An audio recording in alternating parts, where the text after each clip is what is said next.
Ayan, nakinis na natin yung tubo para magamit pa natin to. Hindi natin balitan tong top tube. Medyo konting retoke na lang. Ang problema, nakabaon pala na seat post na naputol. So, sukatin natin hanggang saan nakalubog yan. Sukat. Kuha kayo ng strap or alambre. Tulak nyo hanggang pinaka pababa para malaman natin kung gaano kahaba yung naipasok. Oop, dito lang. Ayan, ganyan kalalim ang pinasok ng tubo niya. So, putulin natin hanggang dito, tsaka ito. Ayan, tsaka ayan. Unahin natin tong ikat, tsaka ito, yung kabilaan na tubo na yan. Di ba ito dudurugin natin, then puputulin natin to para malagyan natin ng bagong tubo.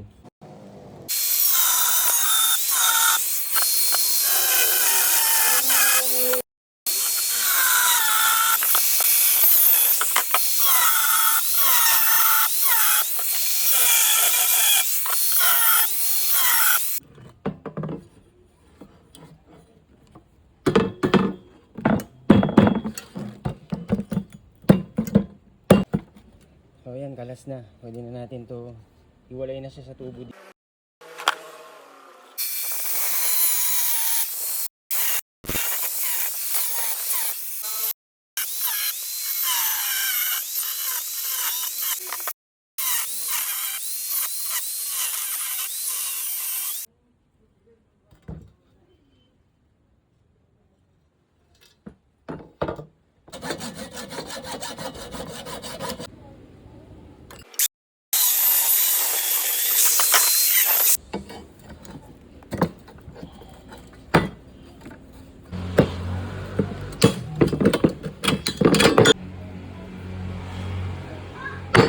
Ang dami ng crack, so kailangan repairin ulit yan.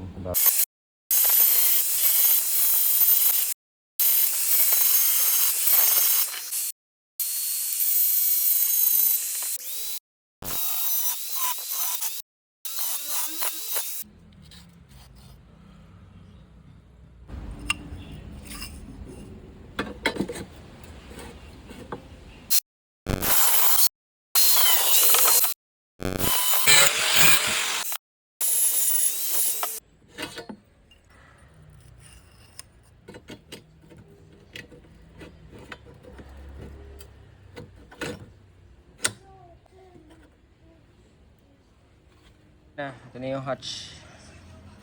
Ito nakinis na natin, retoke na lang natin yung mga crack ulit. Then syempre talagang retoke to. Yan, may butas, takpan natin.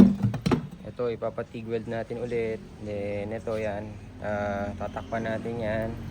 Yan, mahuhulma natin yan mamaya. Then ito, nalagyan natin ng hiwa. So ito gagamitin natin para sa pangpantay ng tubo. Ito, galing to sa Haro knee saver na mga kinakatay ko. Yan ilalagay natin dito for kumbaga sa special edition, nakakaiba. So titigwel din na lang natin to para hindi na natin puputulin ng buo. Huwag na tayo sumayang ng isang buong frame, sayang naman to.